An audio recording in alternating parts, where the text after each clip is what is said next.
Question number 6 को हमें solve करना है, जो कि है exercise 7.1 from class 9th NCERT mathematics. ये हमें गिवन दी हुई है फिगर, जो कि है क्वेश्चन नंबर 6 से। और इस ट्राइंगल के अंदर हमें प्रूफ करना है इस फिगर से कि BC जो है, यानी BC DE के बराबर है। और हमें गिवन भी दिया हुआ है कि ये जो AC है, यानी AC बराबर है AE के, और ये जो AB है साइड, वो AD के बराबर है। और इसके अलावा हमें ये वाला एंगल यानी BAD, जो कि ये एंगल है, ये बराबर है EAC, यानी ये वाला एंगल बराबर है इस वाले एंगल के। अब बात ये आती है कि मैं इस ट्राइंगल को, ये जो साइड है BC और DE, तो पहले मुझे चेक करना पड़ेगा ये किन ट्राइंगल के हिस्से हैं, किन ट्राइंगल के ये पार्ट्स हैं। तो अगर मैं देखूं BC, ABC के अंदर BC जो है एक साइड है, और ये जो DE है ADE का एक पार्ट है। इसका मतलब अगर मैं ABC को कॉन्ग्रुएंट कर दूं ADE के, तो मैं कह सकता हूं बाई CPCT से इसको प्रूव कर पाऊंगा मैं। ठीक है, अब बात ये आती है कि मैं ये जो ट्राइंगल है ABC और ADE, इसको मैं किस तरीके से प्रूफ कर सकता हूँ। ठीक है, तो प्रूफ करने के लिए हमें पता है कोई भी दो ट्राइंगल को कॉन्ग्रुएंट करने के लिए हमें तीन चीज़ें चाहिए होती हैं, या तो दो एंगल एक साइड, या फिर दो साइड एक एंगल, या फिर तीनों साइड हो दो। तो ये रूल्स है, हम कॉन्ग्रुएंसी रूल्स जो हमें पता है उससे हम कर सकते हैं। तो अगर मैं देखूं इन दोनों ट्राइंगल के अंदर ABC के अंदर हमें गिवन है कि ये जो AB है वो ADC के अंदर AD के बराबर है, और ABC के अंदर ये जो साइड है, कौन सी साइड, AC, ये बराबर है ADE के अंदर जो साइड है AE के, जो हमें गिवन दिया हुआ है। और इसके अलावा ये जो एंगल हैं, हालांकि ये एंगल ABC के अंदर नहीं आते हैं, और ना ही ये जो एंगल है EAC ADE के अंदर आता है। तो हमें करना ये होगा कि हमें कुछ यहाँ पे एडिशन या सब्ट्रैक्शन का मामला करना होगा।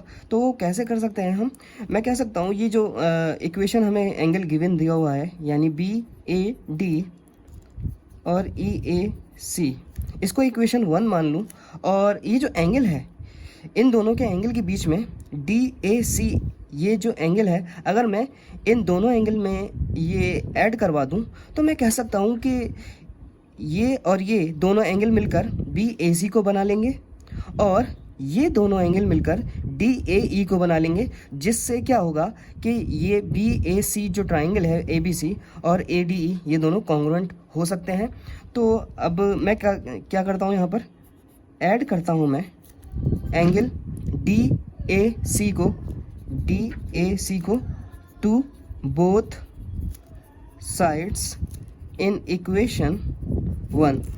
तो इसको कैसे लिख सकता हूँ मैं, angle BAD plus angle DAC, क्योंकि मुझे दोनों साइड में इसको ऐड करवाना है, इसमें भी और इसमें भी, और EAC के अंदर भी मुझे एंगल DAC को ऐड करवाना होगा, जैसे कि मैंने बताया, इन दोनों को मिलाकर, यानी ये वाला एंगल और ये वाला एंगल मिलकर क्या बन जाएंगे, एंगल BAC बन जाएगा, BAC।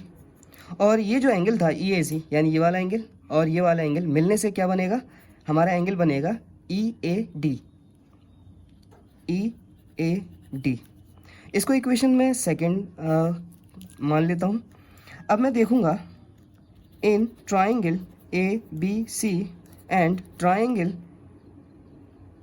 EAD, अब इन दोनों ट्राइंगल के अंदर मैं देख सकता हूँ कि मुझे गिवन है AC, जो कि इस ट्राइंगल का हिस्सा है, और ये गिवन दिया हुआ है मुझे AE के बराबर, जो इस ट्राइंगल का हिस्सा है।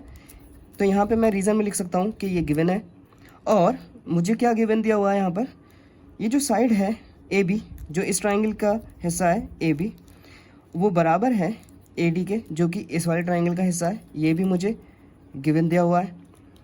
अब मुझे तीसरी चीज़ मिल गई इक्वेशन 2 से, जो कि BAC एंगल बराबर है EAD के बाई इक्वेशन 2। ठीक है, अब मैं यहाँ देखूँ कि ये रूल कौन सा रूल बन रहा है यहाँ पर।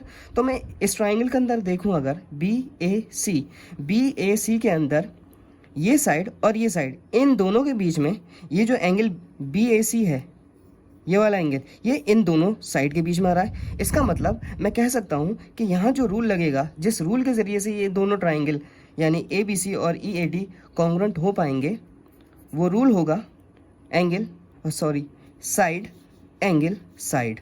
तो मैं लिख सकता हूँ इस चीज़ को, triangle ABC congruent to triangle EAD by the rule, जैसा कि मैंने कहा यहाँ पर, triangle by side angle side congruency rule. ठीक है।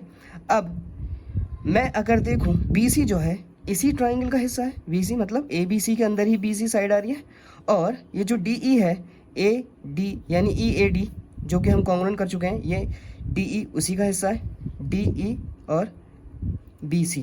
तो मैं कह सकता हूँ BC बराबर हो जाएगा DE के by CPCT, congruent corresponding part of congruent triangle.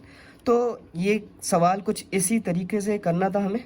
अगर कोई कन्फ्यूज़न होती है तो मैं यहाँ पे एक बार इसको ऐसे बना देता हूँ, ट्राइंगल को अलग अलग, ताकि और क्लियर हो जाए। BAC ABC जिसके अंदर हमारा ये वाला एंगल हमने यहाँ से निकाला था, और जो दूसरा ट्राइंगल है EAD, ठीक है, और ये वाला एंगल हमने यहाँ से देख लिया था, और ये एंगल ये जो साइड है AE ये बराबर है AC जो हमें गिवन दिया हुआ है AE AC के बराबर है, और दूसरी चीज़ क्या गिवन दी हुई थी AB बराबर है AD के, और तीसरा हमने ये एंगल पता कर लिया था। तो दो साइड के बीच में अगर एंगल होता है तो हम साइड एंगल साइड वाला रूल लगा देते हैं। तो इस तरीके से ये सवाल हो गया। So this is all about question number 6।